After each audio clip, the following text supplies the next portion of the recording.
আমি 2 মাস হলো ব্রত দিদির হাত ধরেছি। এই 2 মাসে আমার 6 কেজি ওজন কমেছে এবং আমি যে খুব বেশি মোটা হয়ে যাচ্ছিলাম তা নয়, বা মোটা হচ্ছিলাম বলে আমাকে দেখতে বাজে লাগছে এরকম কোনো চিন্তাভাবনা আমার মধ্যে ছিল না। হঠাৎ করেই একদিন সিদ্ধান্ত নিই এবং 1 থেকে 2 দিনের মধ্যেই আমি দিদির সাথে যোগাযোগ করি এবং নিজে সুস্থ হওয়ার চেষ্টা করি।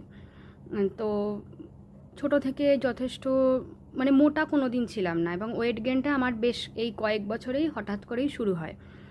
যেটা হতো, খুব এনার্জি লস হচ্ছিল, কাজ করতে ভাল লাগতো না, ক্লান্ত লাগতো।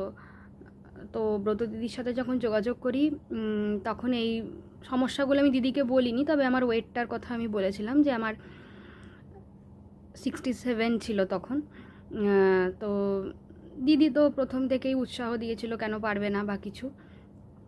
এবং আমি যে খুব বেশি খেতে ভালোবাসি তা একদমই নয়, তবে ভাজাভুজি আর মিষ্টি খেতে প্রচণ্ড ভালোবাসি। সেখানে মিষ্টি না খেয়ে 2 মাস আমার সামনে সবাই মিষ্টি খেয়েছে, আমার মিষ্টি খেতে ইচ্ছেও করেনি। এটা আমার কাছে যথেষ্ট আশ্চর্যের বিষয় এবং তার জন্য পুরোটাই দিদি দায়ী।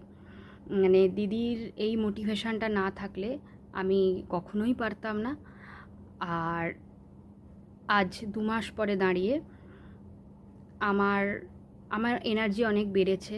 আমি ঘরের কাজ, বাইরের কাজ, নিজের কাজ, সব কাজ খুব ভালোভাবেই করতে পারি এবং তারপরেও যে আমার খুব ক্লান্ত লাগে সেটা নয়। এই 2 মাসে আমি 2 বার বেড়াতে গেছি। তবে হ্যাঁ, দিদির কথা যতটা দিদি বলেছে পুরোটা শোনার চেষ্টা করেছি। হয়তো কিছু এদিক ওদিক হয়েছে, রোজ হাঁটাহাঁটি করেছি তাও নয়, বা অক্ষরে অক্ষরে A to Z প্রতিদিন পালন করেছি সেটাও নয়, তবে যতটা পেরেছি চেষ্টা করেছি এবং আজ 2 মাস পরে আমার 6 কেজি ওয়েট লস হয়েছে এবং তার জন্য পুরো কৃতিত্বটাই ব্রত দিদিকে অনেক ধন্যবাদ আমাকে একটা সুন্দর লাইফস্টাইল দেওয়ার জন্য।